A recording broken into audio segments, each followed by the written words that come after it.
The rain pounded the pavement like a million guilty consciences as I stood under the flickering streetlight, the smoke from my cigarette swirling lazily in the humid air.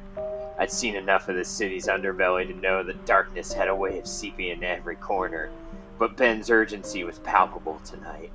He leaned against the alley wall, raindrops dripping from his hat brim like tears from a mourning widow. "Nate," Ben's voice was rough, a whisper laced with fear and desperation. "It's Christopher. He's up to his old tricks again. Bigger this time. It's bad, real bad."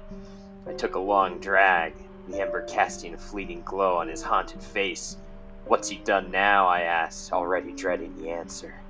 In this town, everyone had a score to settle, but Christopher played by his own rules. A twisted game where innocence was a casualty and guilt was a currency. All right, Ben. So we're talking about Noir by Christopher Moore. Is that who Christopher is? It's Christopher Moore. Yeah, you figured it out. Sharp one. Nothing gets past you. That's true. It's like a steel trap. I still don't know what Stilton cheese is. I feel like a that woman with very voluptuous knockers, Ben. You're editing this one, so you've gotta. I've heard the human breast referred to as knockers. I've never heard voluptuous and knockers put together. It's just one word sounds a lot fancier than the other. Voluptuous hoo-has. I don't. Well, that's a different thing. Okay, I don't it's blue cheese. Know if you want it to be voluptuous. Oh, okay. It's a blue cheese. So, I like blue cheese. Yeah. So, why are we here? Why are we here? You and I, growing up on the mean streets of our various towns, we both liked Christopher Moore.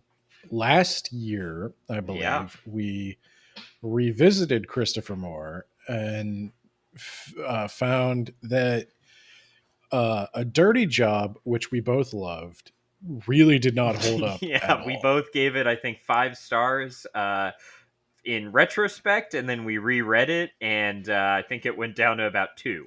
Yeah. And like a lot of it was edgy humor, very little plot, just a whole ton of problems. So we read another book by Christopher Moore, The Stupidest Angel. As voted on by our patrons. That was not planned. And that wasn't terrible. It was definitely better. And it was the older of the 2 books. We kind of, like, this was an author that it really surprised us because I think we both really liked this guy. I think we both may have even considered him like influential at one point. And to go back and reread it and be so disappointed, it really took us back. So we decided we're going to check out one of his newer things, Noir, which has a very recent sequel, Razzmatazz, which is a euphemism for sex. Yeah, so maybe it's maybe it's an erotic book. maybe it's erotic. But we definitely we wanted to check out something he wrote recently just to see like how some of the edgier humor aged.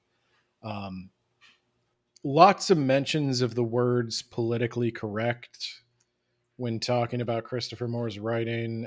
He even says that he himself is not a very politically correct person. If you're under the age of 30, politically correct was what we used to call woke, I guess, in the Clinton years. So I did not have sex with that woman. Imagine when that was a scandal. Do you remember when he used to play saxophone? It was great. And like, let's just like, can that just be ska bands roamed the earth. It was cool to play saxophone. Do you girls know how to Jamaica ska?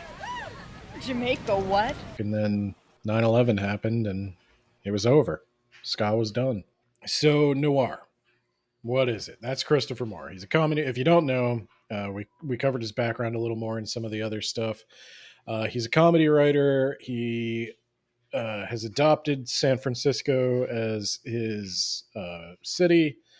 Everything he writes takes place in or around San Francisco. It's all in that area of California, despite him being from Ohio, I think. Does that include the Cove? No, But that that's may still take in place. California. Probably just like Northern California. I don't know. Are you talking about the stupidest angel one? Yeah. That is further north.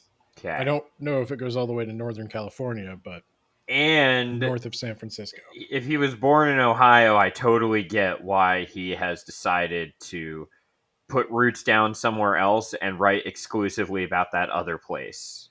Yeah, so he's a writer. He hangs out in San Francisco. He writes a lot about San Francisco, that culture, the history of that city. He seems very obsessed with it. You better hope you're obsessed with it too.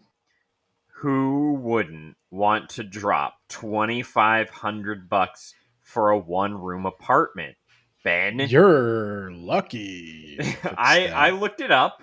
It might not be in the best neighborhood, but if you want to go to a good neighborhood, you're gonna have to drop that bedroom and go to a studio. So just think about that.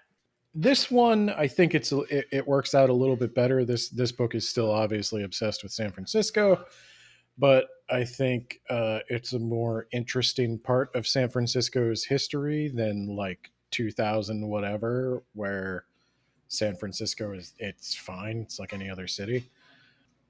So yeah, that's Christopher Moore. That's about the author.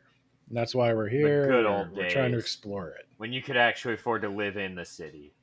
This is a noir. I think. I guess if you don't know, noir, at least as I'm aware, refers to the old detective type stuff where there's a guy and a dame and a Maltese falcon and Why'd she have to walk into my office? yeah, everybody's talking slick jive and I'm gonna tip my hat to them, and it wasn't cringe because it was the times. it wasn't cringe because I was wearing a suit. It wasn't like I was just sitting there in a t-shirt and jeans and a fedora for absolutely no reason. And everybody had this exact cadence and sounded slightly like they were from Chicago, even though they were from San Francisco. Yeah, that you've seen it. You've seen it parodied. Bugs Bunny does a lot of work with that. If children still know who that is, If children still know who that is. I hear he played basketball with LeBron recently. So yeah, that's why that was number 2. You catch my drift. Jordan for life. Okay. I think LeBron is probably the better player, but like, it's a more competitive league now. But we're not here to talk about that. Yeah, we're here to talk but let's just boil it down to one statistic, and that's rings. And yeah. No one wants to hear us talk about the NBA. I promise. Not yet, but if you guys want to go to our Patreon and request more NBA episodes and chip in, if you want us to read the novelization of Space Jam, there you go. Who was better, Shaq or Kobe, Ben? Am I allowed to say Kobe? Or have we just forgotten? Like, who's the better person? Because that would be Shaq.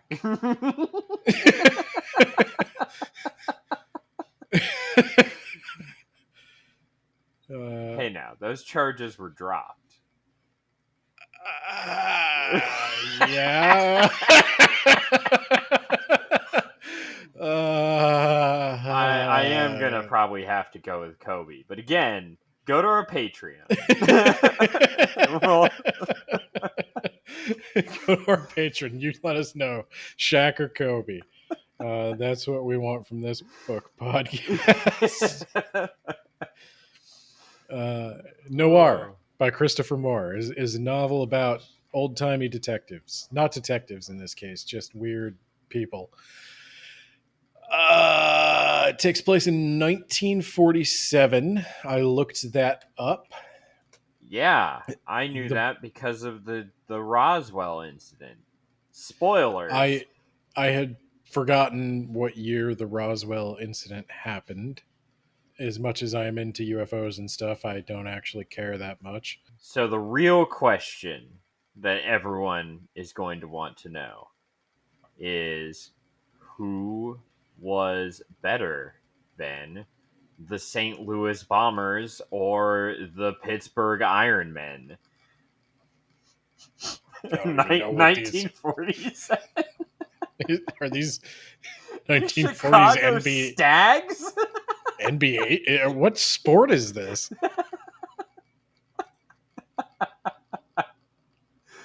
Oh, is this basketball still? It's basketball, but it was the BAA because the NBA I don't think even existed yet. Yeah, I don't. Pittsburgh. I didn't even know Pittsburgh ever had a basketball team. Well, they apparently weren't very good, and yeah, yeah, that's easy to imagine. So yeah, it's a noir setting, but your main character is not a detective. And not until about 2/3 through the book is there any sort of mystery. I don't know if that's even the word I would use, but you gotta track down the dame. Yeah, there's a quest, I would say, an era appropriate quest. Maybe era appropriate. Boy, we're gonna have to talk about that, aren't we? So the book starts, rather optimistically with a warning that this is a book set in the 1940s and he's going to say the slurs.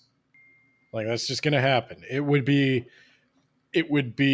dishonest of him. He would be lying to himself and to his audience if he did not have a character say the N-word. Well, yeah. Obviously, that was era appropriate. To Christopher Moore's credit, I don't think the race stuff is the worst. No. It's better than A Dirty Job. It's better than A Dirty Job. The character that says the N-word is a racist cop who is loosely based on a real person who was also a racist cop. So there's that. A lot of slurs. I mean, that's a content. We're not going to use them, obviously, on this podcast, but that's a content warning for the book.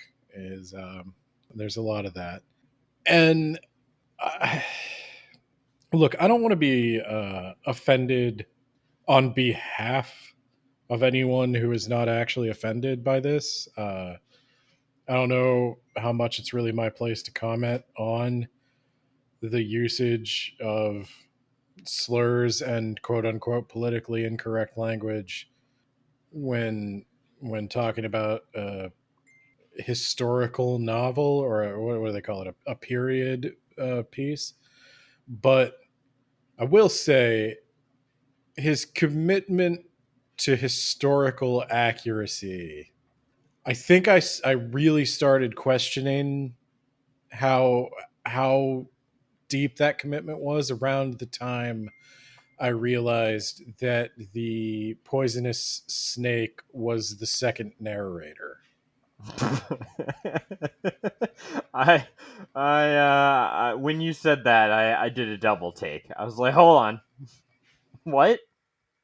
A fucking snake with psychic powers or something? As far as we know, that's just an ability all snakes have. His people know things. For some reason.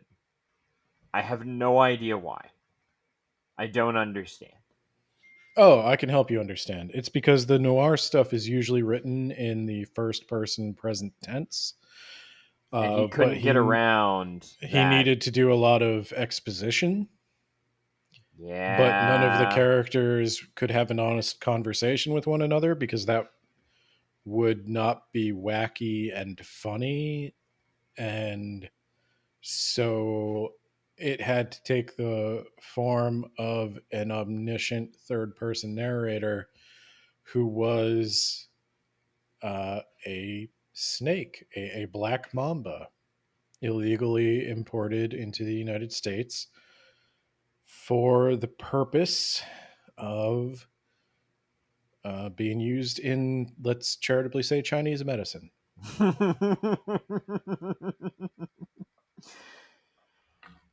Should we get started? I guess. Yeah, I figured I'd start with the disclaimer. I just want Well, you the to keep book that in starts with a mind. disclaimer too. That's like, I just hey, want you to keep that in mind that like he's got to have the slurs in there because it's got to be historically accurate. And like, there's also a psychic snake. yeah, I mean, so like, hey man, it's I'm not offended. Like, it's not my place to be offended, but I, it's a loose excuse in my opinion. If you, I don't Yeah. even know why you bothered. He put a disclaimer at the beginning of the book that it might offend people. And I was like, oh boy. All right. It's a warning about contemporary representation of women and minorities. And I don't even know if that's entirely true, but whatever. Nope. Yeah, but whatever. Let's just move on. You got your main character, Sammy Two Toes. And I guess you have to have a hook for that first chapter. So we start 10 chapters in and then just work our way back, which Yeah, I kind of found Christopher was a little lazy. Christopher Moore is obviously a fan of Tarantino, which I That explains the N word. kind of actually, yeah. Like Tarantino is also like, look, I'm making movies about drug dealers and slave owners. You know, they're going to say these words, and I have to cast myself to say it a couple of times because I'm like that. And I like Tarantino, but like it is weird. I'm not going to say it's not weird. The foot thing's weird too. Thankfully, Christopher Moore doesn't have that, but I don't know. It's weird, but I think this takes a lot from like Pulp Fiction. I've seen a few interviews with him about this book, and like he's got very specific things he said inspired him, and the pulp stories were some of it, and Pulp Fiction is obviously also inspired by those stories and kind of inspired by like the same. I don't think this is directly inspired by like Pulp Fiction, but I think they draw from the same source material. Only this is meant to be far wackier, though. A lot of wacky shit happens in Pulp Fiction. The more I think about it. There wasn't a fucking psychic snake. But yeah. No, but So, Christopher Walken shoved a watch up his ass. yeah, I've never seen just that one section of Pulp Fiction. What? I watched it with a friend, and we got to the Christopher Walken and the Bruce Willis as a kid, and he was like, "Yeah, this part sucks," and he just skipped to the next chapter. What? And I never went back and watched it. Who was this? It was my doctor friend, Ben. Oh my god. Oh my god. This explains so much. So we start out with a black mamba just got out of a shipping crate. Bit a man who is Sammy Two Toes' boss. He's dead in the bar. And he's like, shit, how do I hide this body? Oh shit, there might be a snake on the loose that might get me. Oh my god, and he turns around. The men in black are there, and he screams a quote, manly scream of a guy who caught his dong in a revolving door while trying to save a baby from a fire. And that's the end of the prologue. We're gonna go back in time. That scene will eventually, like 11 chapters in this 26 chapter book, we'll get back to that. I do kind of think it's a little lazy to just basically rip a scene from later in the book to staple it to the front as your hook, but whatever. I don't know. I didn't have. I I didn't have a wonder if I huge problem with it. Yeah, I wonder if it's just because it's Christopher Moore that I'm like a little harder on him. Because you broke my heart, Chris. You broke my heart. I didn't have a huge problem with it. Oh yeah, he also kidnapped a police officer. He mentions that in the prologue as well. Anyway, go on. Well, where I have a problem, and this is going to be hard when you're trying to sort of summarize the story in order. The pacing of the plot important stuff is weird. The pacing in general is weird. There will be a chapter where we just flash back to Sammy when he's first showing up to San Francisco, and then we just go right back to the rest of the plot. Yeah, it stops the book dead. It has an entirely different tone. It's like it came from something else. I the thing you got to know if you haven't read the book and you're just listening to the podcast is it's probably a 350ish page novel, and so much of it is just the fast talking noir jive. It's like she sat at the bar and her fun bags were spilling out of her lady holster, and like that's just the kind of stuff that like is most of the book. And he's just trying to find like wacky, shocking ways to word things. I am the Harriet Tubman Yeah. of your tits. Oh shit, Uh-oh. they're coming for you. Yeah, I know. Oh no, they heard I was talking about Christopher Moore. The heat's on. I need to get me a what do they call him? A sap? A sapper? A big club. All right. So Sammy Two Toes, nicknamed that because he only has feeling in two of his toes. He's some kind of war hero who fought against the Japanese. That's what we're calling them. That's not what the book calls them, but we're going to call them the Japanese in No, World the War book II. calls them a racial slur that I had never heard before, but I was like, oof. Which racial slur? Come on, man. No. Okay. It starts with an N. Okay. All right. Do you know the one I mean? I think so. Okay. Yeah. The little kid says it a lot. So he only has feeling in two of his toes because he got fucked up in the war.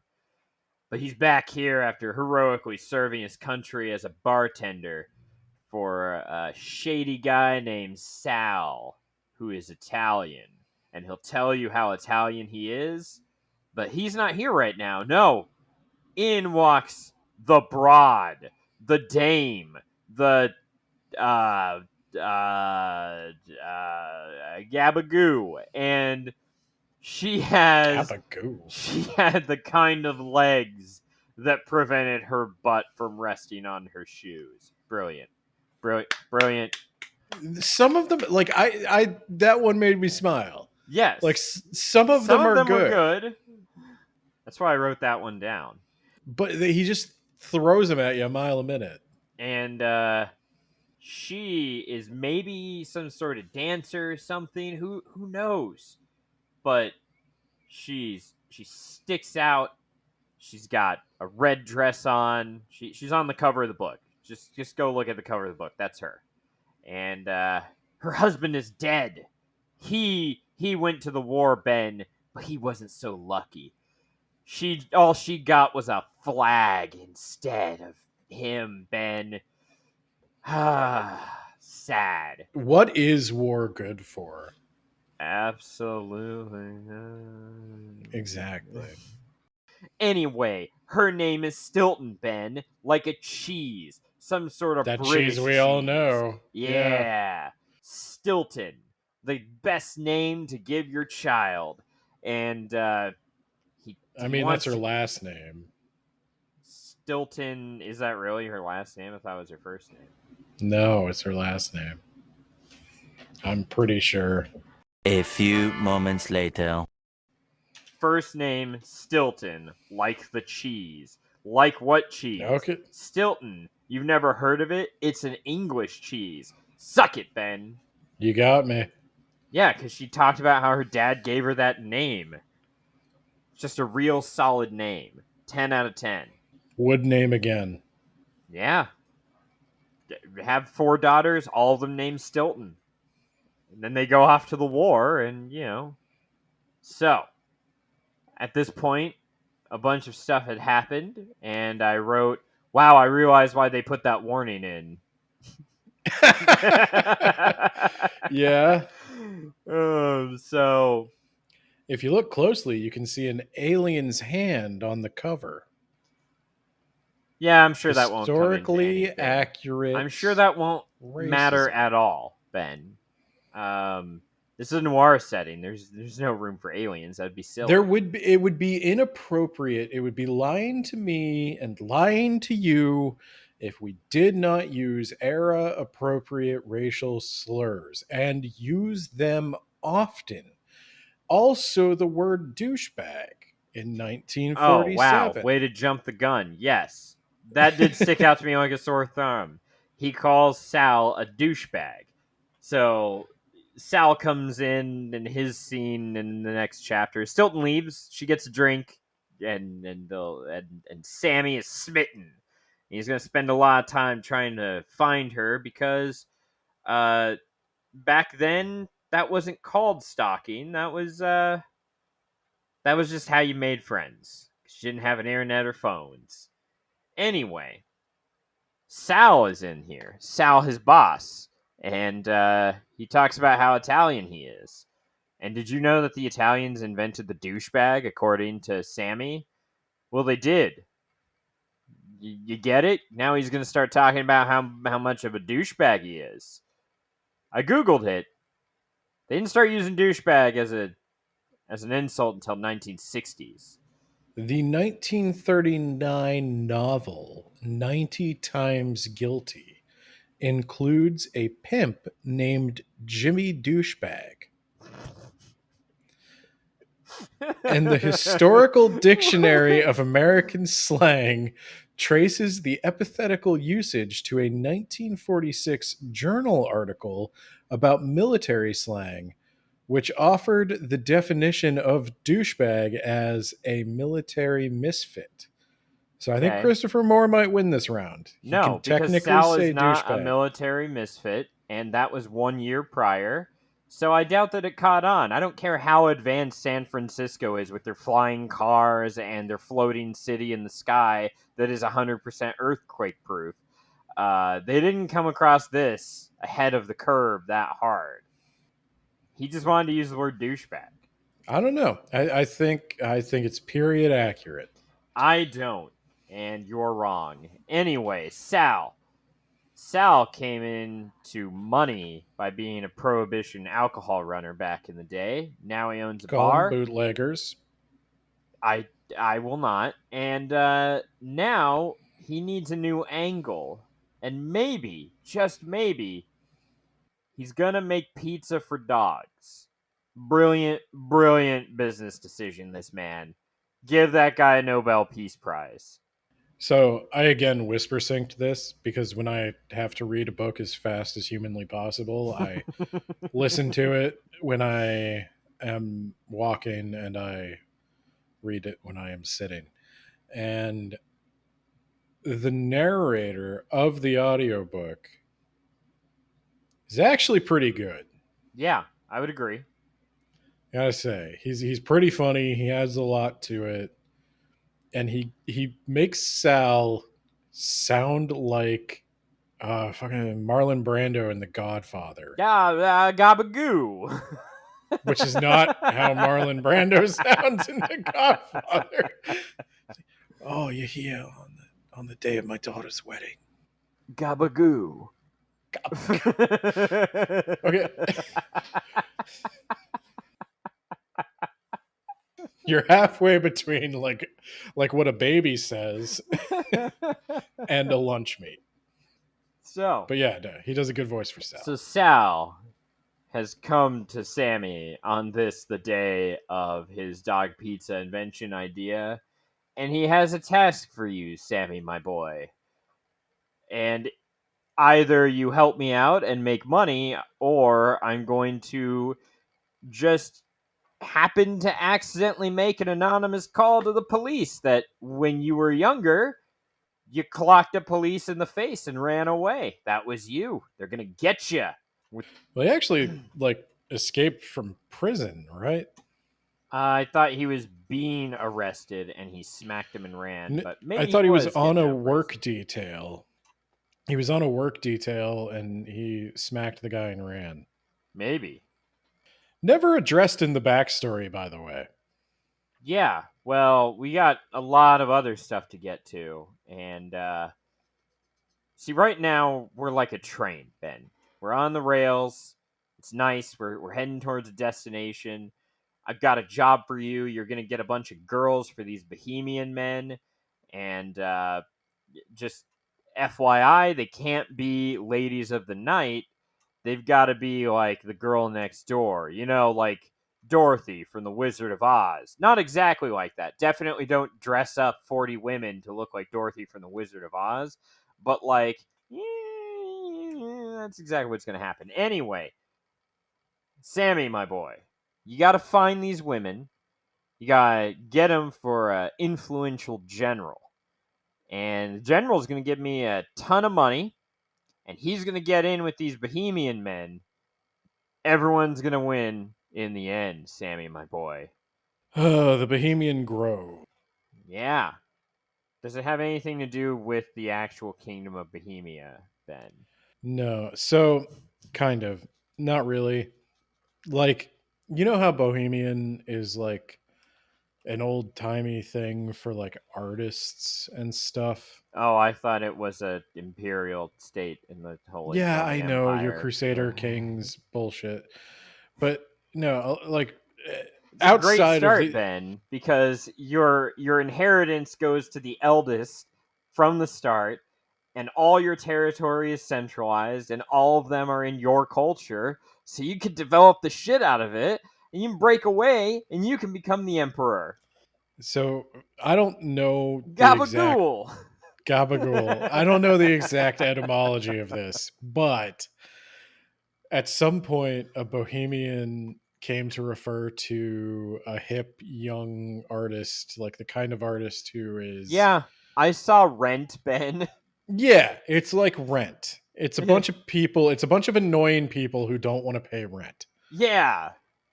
And like when And when they're you're a dumb irrationally angry at their one friend who actually has a job. Yes, exactly. When you're a dumb college freshman, you're like, yeah, great. And then you look back on it, you're like, all those people need to fucking get a job or get out. What the fuck are you doing? You're living in California with those sky high rates and you're going to Well, complain? Fuck They you. were living in New York.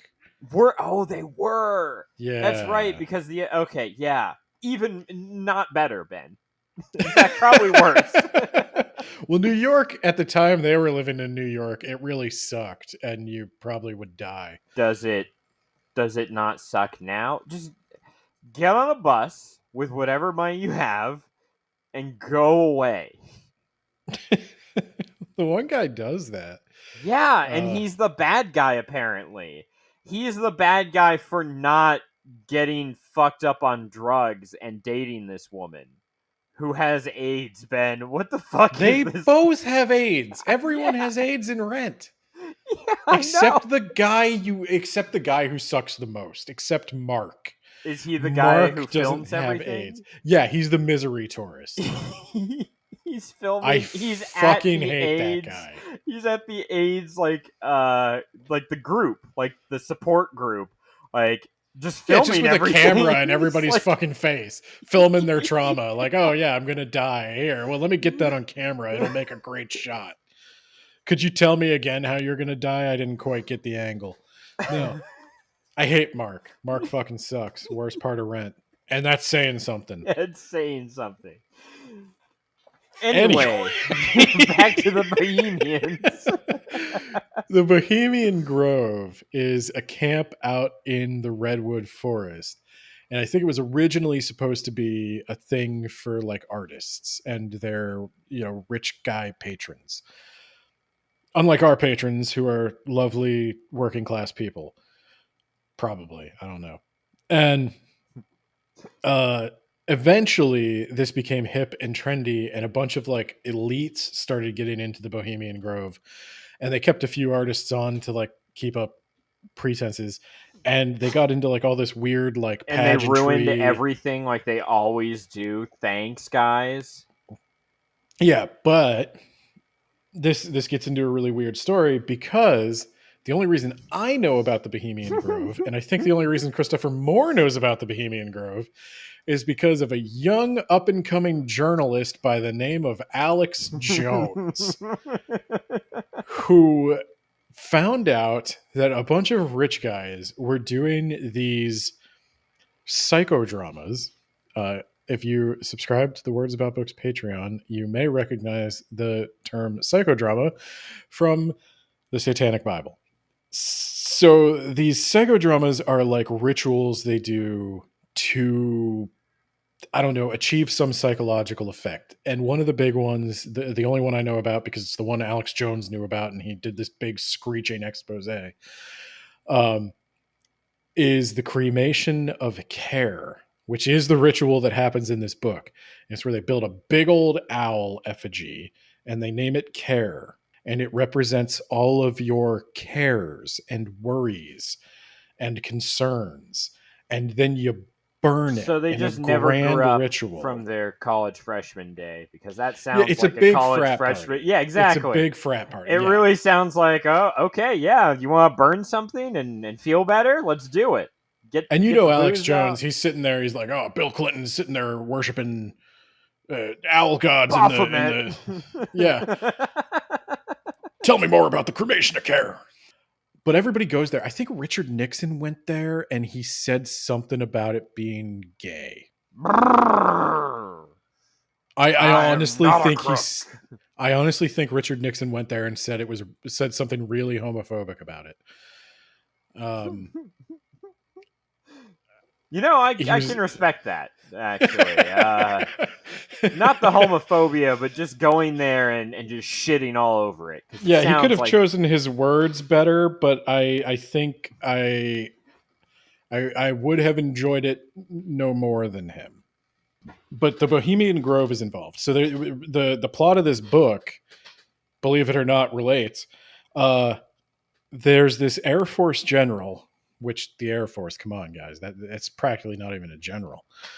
The Navy. Now there's the guys you want to get with. So this Air Force general, he wants to get into. Sammy was. Yeah, he wants to get into the Bohemian Grove, and they won't let him in because he sucks. So he's like, well, I got to get them something they can't get themselves. For example, jet planes that will bomb them for rejecting me. The Navy has those. So he gets them girls, but not prostitutes, because these are rich men. And this is kind of hilarious in wake of the Jeffrey Epstein stuff. Yeah, would a rich man ever really use his money to get a girl? I can't even imagine. They think it's beneath. This was written in 2017. I don't know when the Epstein stuff came out, but in Christopher Moore's world, rich men are above paying for sex. They do not want to solicit the services of prostitutes. In reality, I think we've proven otherwise. Constantly. Yeah. So Sammy has to get those girls, and that's the plot of the story. But also, there's going to be some side hustles, Ben. Yeah. And he's got to find the cheese. So he's got to find the cheese, and he's got to team up with his crazy friends to do it. So that's what Sal tasked him to do. And then around the same time, Officer Pookie he comes in and he's like, he's got a tax in town. You see, you got to pay him if you're going to get into the prostitution business. Pookie And is the leader of the Vice Squad. yeah, And so he's the leader of the Vice Squad because he was kicked off the regular police force for because he being a was little too racist, quote unquote trying to beat the neighborhood white. yeah, That is what Christopher Moore took from a real person. There apparently was an actual cop who the judges accused of trying to beat the neighborhood white around this time. And that yeah. was That was where in the Pookie came afterword, which was like 15 minutes long, and I was like, nope, I'm off the clock now. I don't have to listen to this. from. I'm I listened done. to it. Yeah, I know you did. And I knew you would. So you could talk about it when we get there. But yeah, We got there and I talked about it. so Pookie, he tells Sammy, you hear if Sal is dodging his taxes to me, you let me know. I'll beat the shit out of him. And he buys him, gives him a nice $1 tip, which back then could give you that's like rent in San Francisco. Like you could your down payment could be a Coke bottle apparently. So anyway, he also runs into a very large, very black man, but he doesn't actually describe him that way, unlike in A Dirty Job. This is Lonius, short for Thelonious.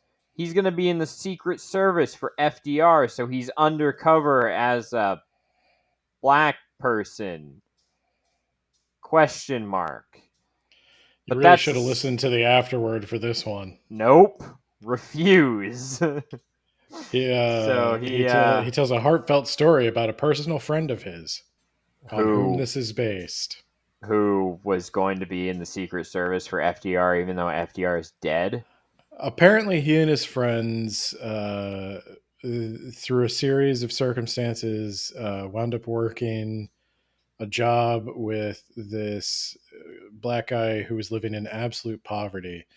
He was around their age, and they became friends and they started hanging out. And somehow the joke came up that he was white in every way except skin color. Okay. And that was the joke, that he was like undercover or something. And Christopher Moore assures us that this is he knows that's kind of cringe these days. He knows that's not like he says once again that he knows that's not politically correct. But they loved him and he loved them, and it was all in good fun. He was in on the joke and it was super friendly. And I was like, yeah, that's the thing, Chris. Like, it's kind of the thing with all your stuff where people accuse you of being politically incorrect. It's like, maybe it was, dude, but like, I need to hear that from him, not you. Yeah. That's the thing. Like, you can tell me it's not offensive until you're blue in the face, but like, you're not the guy who signs off on that. I don't know what to say about that, but yeah. So continue. I'm just sprinkling in the afterword as we go. There you go. So Pookie stands aside, mutters some things, and leaves. That's the end of him. And Lone will come back later. So, we're just introducing the characters. Now we can go to Eddie. Eddie Mooshoes, which is like Mooshu pork and also two shoes, I guess. So I looked. I saw an interview where he explains this. Eddie. The joke is that Eddie is wearing cow leather shoes. Oh, I So did not get that at all. Moo like a moo cow. Moo shoes, because moo moo shoes HSHOES sounds like the Chinese dish moo shu, and Eddie is third generation Chinese. Okay. Don't care. Anyway, so they're in Chinatown, in glorious San Francisco. A wonder if there ever was one. A modern day wonder. I understand it is actually pretty cool. Yeah. You just have to drive in there. So he takes him to a noodle place, and they go to the back room where there's a bunch of old guys, and there's a vat of snakes, Ben, or a tank of snakes, and for $2 a pop, no, $20 a pop, the old guys get a liquid from the snake dumped into their noodles, and it's snake piss, Ben, because it will give you the dick of death. You'll just be rock hard and just presumably destroy a woman's womb with your. Well, no, you gotta. That happens with Lonius's father. I was going to mention that too because it comes up later. Lonius's father has a humongous, apparently massive one that Paragraphs long, easily.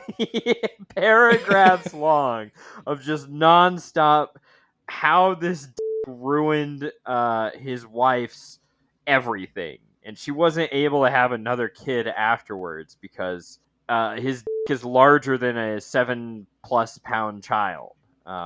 And his he died at 32 from all that blood. His heart was overstressed. His heart gave out trying to pump that up, just going on and on and on. Oh Lord, I don't know if I can. Like, I'm just sitting here like, what does this edit down to? It edits down to me talking about the Bohemian Grove. Like, you're gonna have to bleep a lot, Ben. Just let the listener let their imagination go wild. So this is where Sammy gets the idea. Hey, I know a guy from, I think, South Africa, but possibly Australia. I'm not sure, but they both sound the same. So South Africa. South Africa.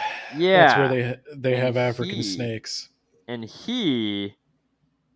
well, I don't know that for sure, Ben, because Australia has anything that will murder you. So I wouldn't be surprised if they had black mambas somehow. But yeah, the more venomous the snake, the more potent its piss is for your Chinese medicinal purposes, apparently. And so I know a guy who can get us black mambas. We're going to get the black mamba. We're going to make a fortune. $200 for a black mamba. $20 a pop from each one of these old Chinese guys who keep wanting to have Sammy touch their in this very scene. And I think at one point it rests on his shoulder. I don't know exactly. Anyway, you only need to sell 11 cups of piss to make a profit. 10 to break even. Everything after that is profit. So yeah, solid business venture. This is going to be great. But he doesn't tell Eddie about it. No, he just gets Eddie to give him $100. And he's like, I got a business venture. You're going to be in for half. And Eddie also has girl troubles because there's this girl who he's really sweet on, Ben, but she doesn't return his affections. Lois something. I don't care. Anyway, he also enlists Eddie's help to find the cheese because he's got to find Stilton again because she's hot, Ben. And more importantly, she's into him.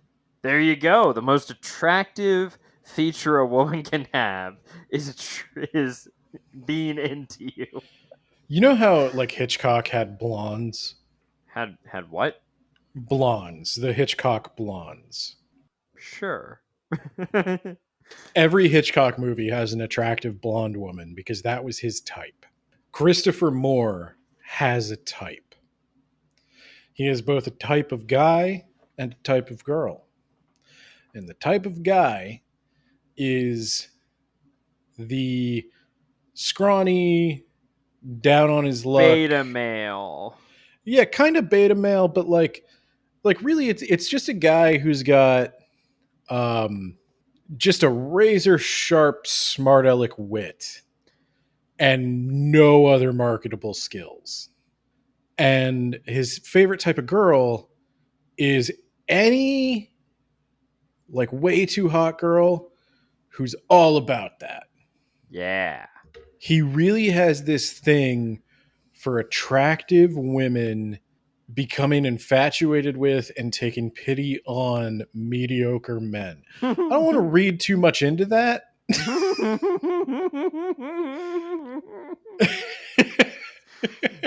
You're not wrong, though.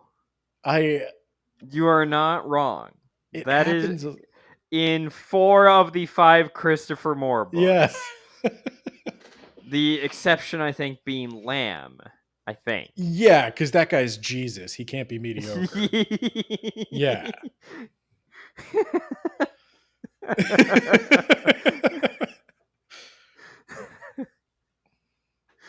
Oh, can you fucking imagine? But Mary still is kind of that girl. Mary Magdalene in Lamb is still kind of that girl. And she does hook up with Biff, although she does not realize that it is Biff. Probably reads a little different now, but that's for another time. It's a real Revenge of the Nerds situation. Yeah. which also reads a little. They don't play that one as much on basic cable anymore. I wonder why that is. I doubt that's why. No, probably not. It's probably because Revenge of the Nerds kind of sucks. There, I said it. Ooh, sure shots fired. Sure, it was great in the 80s when it came out, just like everything before Ronald Reagan started ruining it. But also the Atari why don't you write a whole book about how it was better back then? The Atari was supposedly better in the 80s, and the Atari sucks. Oh, yeah. I'm glad you can admit that. It's a big pile of shit. I'm glad you can admit that. I never know about you retro gamers. I never know where you draw the line. Huge pile of shit. Anyway, and your TVs, way too big and bulky. They suck. Anyway, so where the hell even are we? All right, so we've got it set up, Ben. He needs to find the cheese. He needs to get a snake for snake piss. And he needs to find girls, or dames, as it were, for Sal. And he will make no attempt at all to find girls for Sal. At all. Won't even, despite the fact that his freedom is dependent on this, no effort will go into that one. Yeah, and it seemed like Sal knew that was going to happen because Sal immediately just finds all the girls. Yeah. Yeah, no, I'm not exactly sure. Also, the cheese. Oh yeah, she comes back into the bar. That's right. Because she runs into Officer Fuckface, Pookie, and says her name was Punani. And it's a name her father gave her, which I think means like delicate flower or something. And, okay. All right. I'm sure someone laughed. That's his humor. I mean, I'm sure someone laughed. Look, I was saying this as I was reading it. At first, I want to say it's fine. The book is fine. Okay? It's a solid mid book. Yeah, it's not as bad as Dirty Job. I do think he's come a little bit further in terms of like crafting characters that aren't just racist stereotypes. I do think like this is better. So I think overall like this was a success in terms of investigating whether Christopher Moore has developed. He has in some ways and not so much in others. But like when I'm going to peel back the curtain a little bit. Okay. I'm going to break kayfabe, if you'll excuse me. You son of a bitch. I'm blackballing you from every promotion that I run. When I was working with Chad Dingleton on his debut novel, Extrasensual Perception, there was a line in there that I suggested, that I remember, where I suggested Chad replace a generic word for human bodily fluid with hot liquid sin. And Chad was good enough to take me up on that and use my recommendation. And that's the kind of thing that's going on here. It's like, it's literally just like two dudes like trying to one up each other on saying the most outrageous thing, and then you write it down and it's a Christopher Moore novel. Like Nuzzle House does this with their Gestating the Curious Mind episodes, where they like roll on D&D tables for a premise and then work out from there, and they're just workshopping ideas in real time to come up with a story. Like, so much of this is just like spitballing one-liners, and it's most of the text of the book. As you lay out this plot, you're going to find like nothing happens until the very end. Ben, But I pages can't and believe you say pages. that. Do you know how many chapters it is until she comes back to the bar? A lot. It's like 5 to 10. It can't be 10 because you finally get to the prologue at about chapter 11. Oh, is that? So then what? Chapter 8 is the carnival? Probably. I didn't Let's- even write okay. anything down about the carnival because I don't remember anything of note happening. So, Okay. I remember something about happening, but all we'll right. go on. But so the cheese comes back in. They get fucking wasted. End up at her place.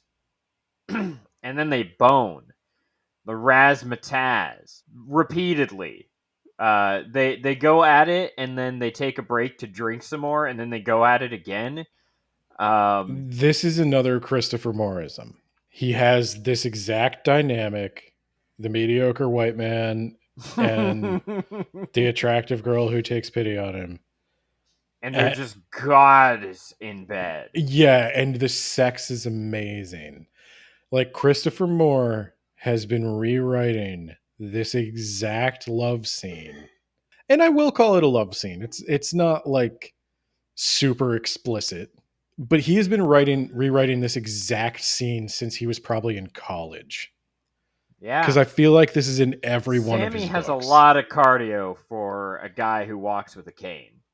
To be able to go from, I'm going to say, midnight till 5 in the morning, just with minimal breaks in between. Just razzmatazz. The He's giving her the two-person horizontal razzmatazz. Charleston. She's giving him the razzmatazz. They took a break and then they gave each other the razzmatazz at the same time. Razzmatazz. pegging. The cheese. Pegging. And then he forgets where she lives because he's so fucking drunk and tired, and so then he has to go find her again. He has to go rehydrate, and they didn't have Gatorade back then. All we had was gin. Yeah, you know how, if you consume just a huge amount of alcohol, it definitely stays up. Anyway, he has to find her again, Ben. Meanwhile, Sal does go to the Hooer house, and he's just going to hire professionals. But he's going to be like, now, dress them all up like the girl next door. Like, Dorothy from The Wizard of Oz. Doesn't he go somewhere else first? Well, actually, first he goes and he finds the cheese and her coworker Myrtle, and is like, hey, you're a couple of dames. How would you like to go dance in front of men or whatever, but keep your clothes on? And she's like, $100.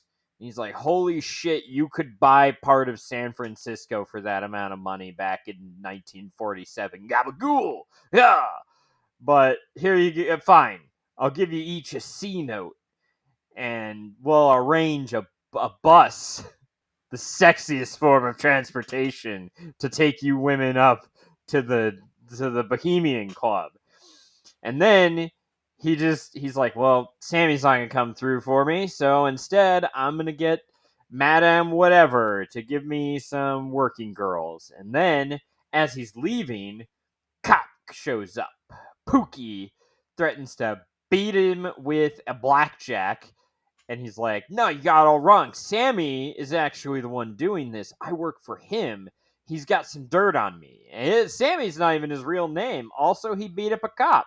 So he's putting the heat on Sammy to get out of one. And then Pookie's like, all right, I'm gonna go fuck him up, I guess. And then the general calls later, like not much later, but he calls Sammy and he's like, "Yeah, tell Sal that the deal's off. I don't need those girls anymore. I got something better."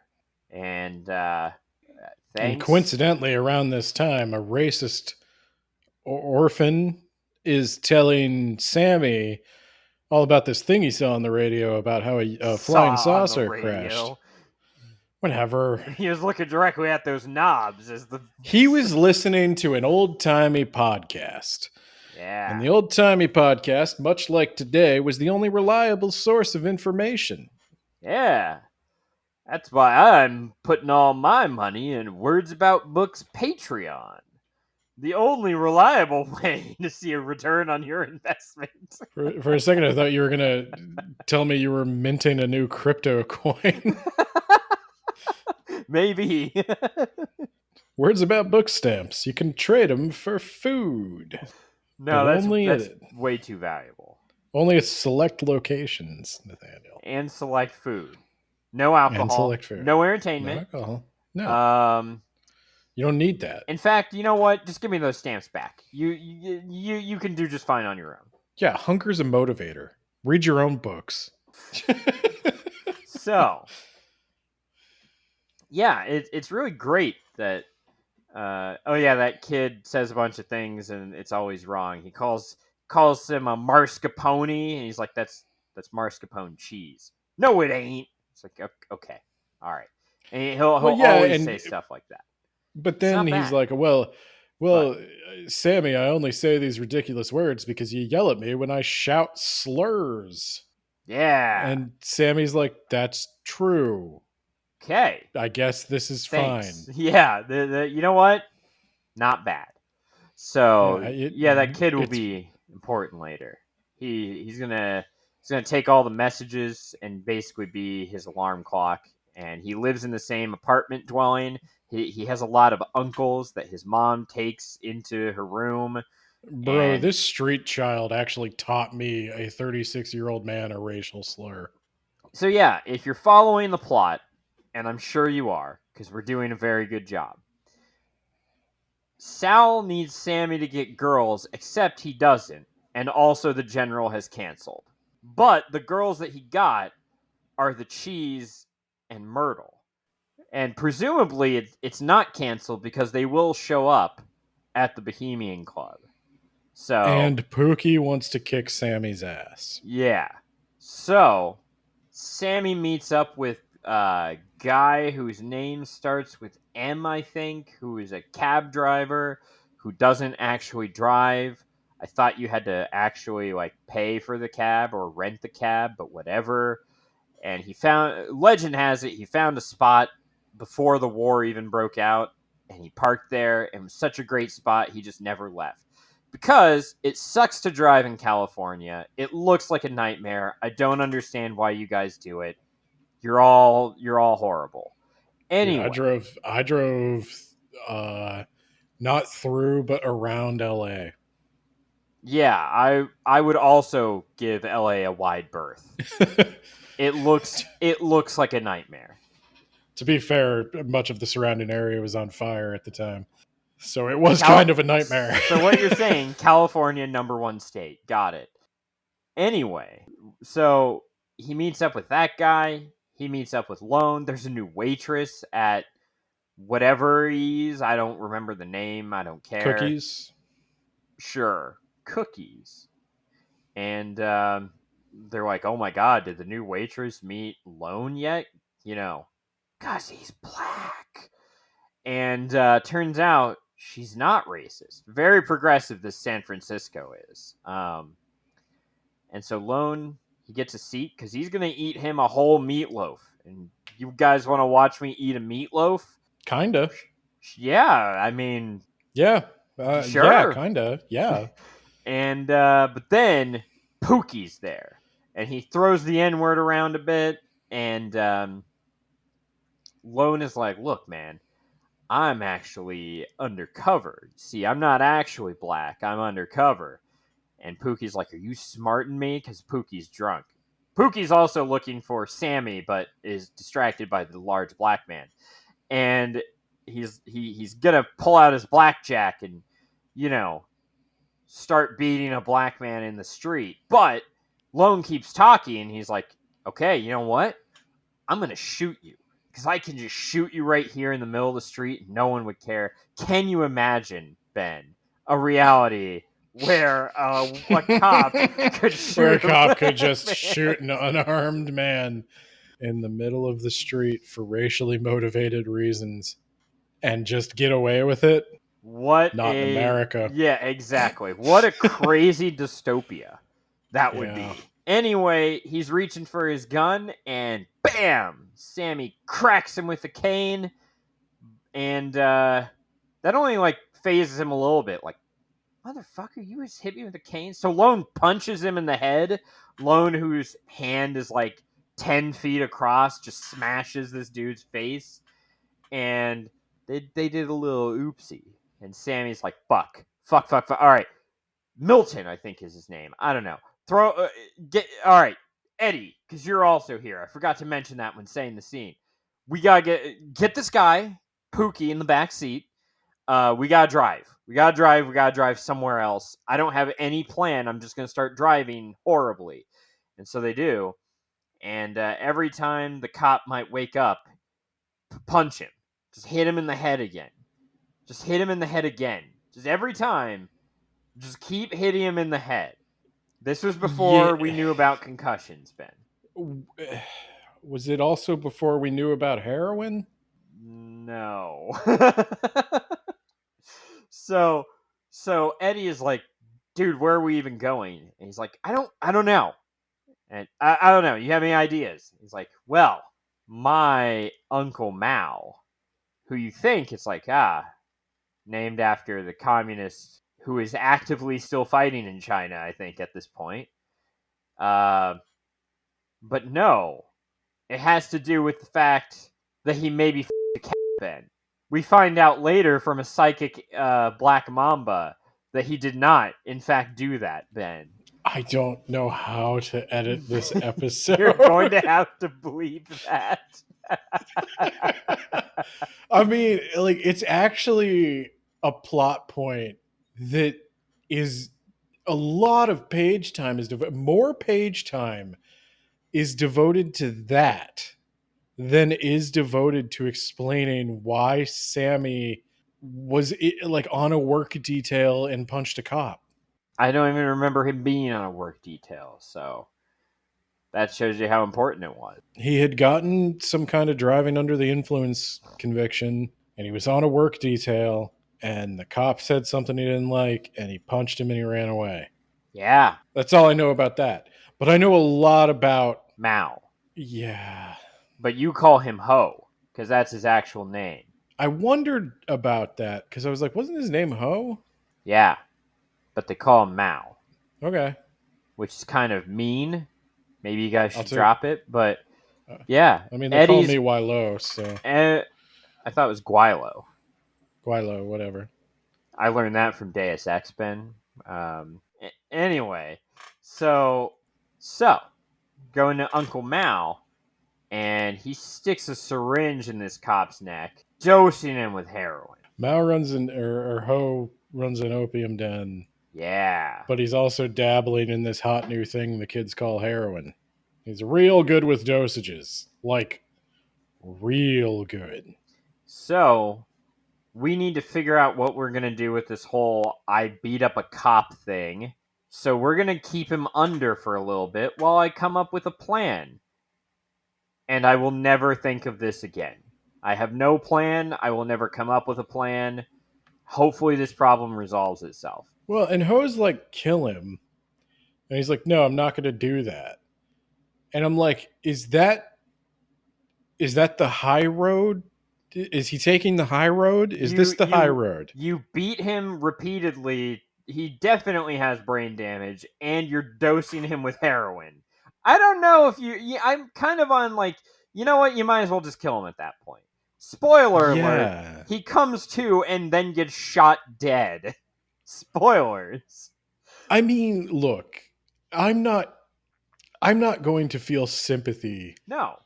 for the racist cop who was going to murder an innocent man. I get it. He's not somebody we're supposed to like. I just like I don't think I like Sammy either. Yeah. I don't know how this is. We're not going to kill him.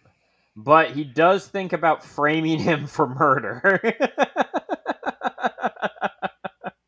Like, this just kind of makes Sammy look like a coward, which Look, may be fine. intentional. Yeah, fine. I won't kill him, but like something, dump him in the river. You know? Yeah.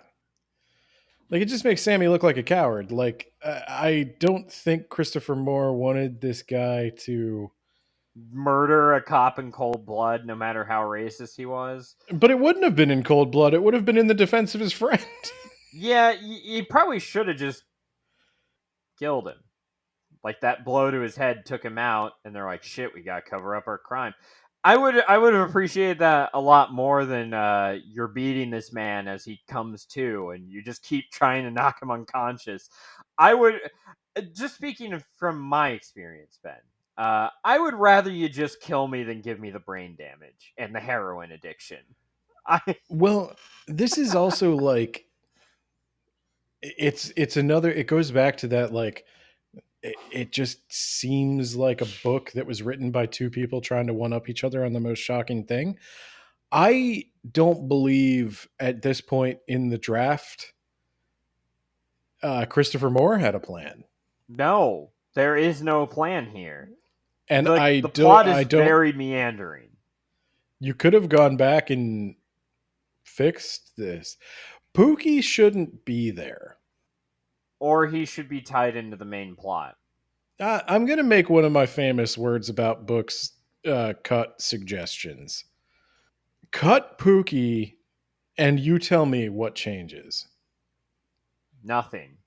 Like literally nothing. If he's just not there, the only thing that changes is Lonius eats meatloaf. And I kind of want to see that. Yeah. He was going to eat a whole meatloaf. Yeah, I'm here for that. That's what the people wanted, not this heroin addiction. Like, this is shit from what's that movie where Liam Neeson has a particular set of skills? Taken. The Closer. That's what they do in Taken to the human trafficking people. Like, to the people they're human trafficking, they get them addicted to heroin so that they can't leave.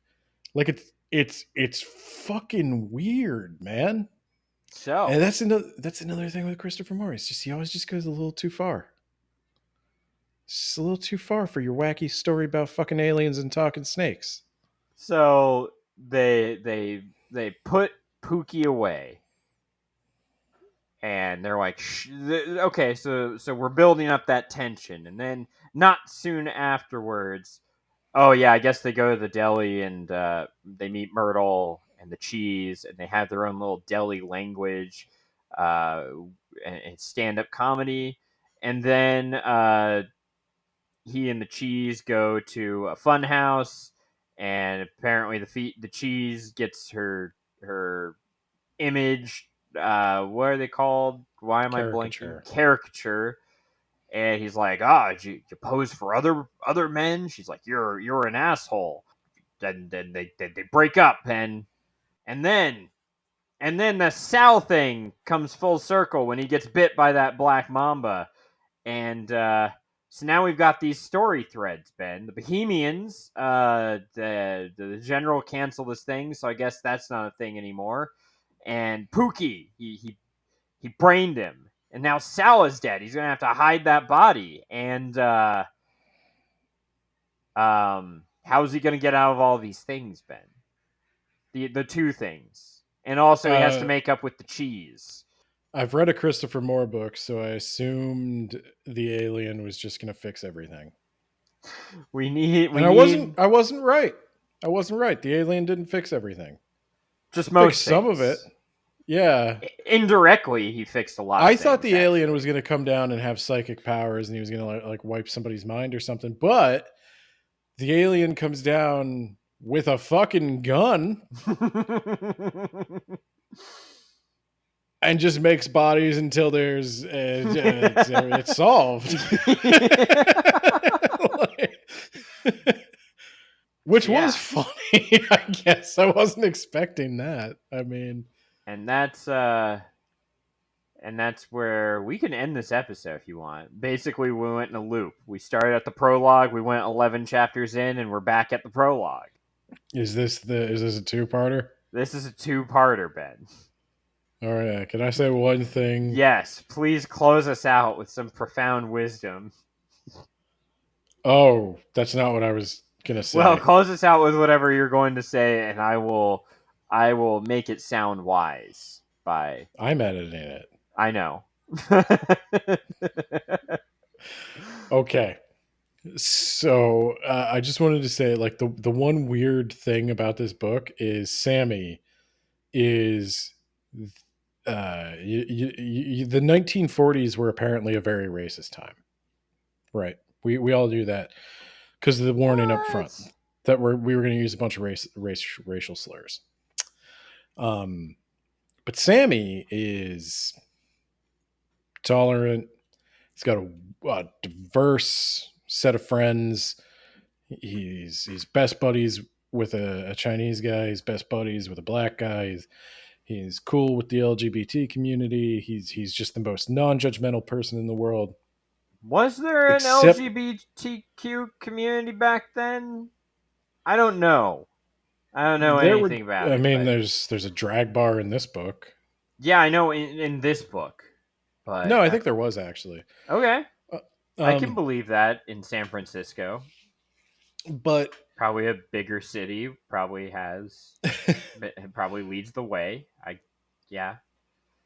But the only flaw Sammy has is that for 5 seconds, the idea that his girlfriend has been with other men, even though he knew she was married. Yeah. That bothers him. And he's really, really rude about it. Even though that's completely out of character for him and he never does anything like it again and he regrets it before it's even over. Like, as he's being rude to her. My lowest point. Yeah, as he's being rude to her, he's like, why am I doing this? Perhaps because, like, the character is speaking to the author and saying, why am I doing this? I don't care about this. Yeah, like, this doesn't sound like me. I just want to go watch a man eat an entire meatloaf. Somebody has taken over my body and is making me say these things I don't want to say because the story needs us to be separated for some reason. So that's the note I was going to end on. I thought that was out of character for Sammy.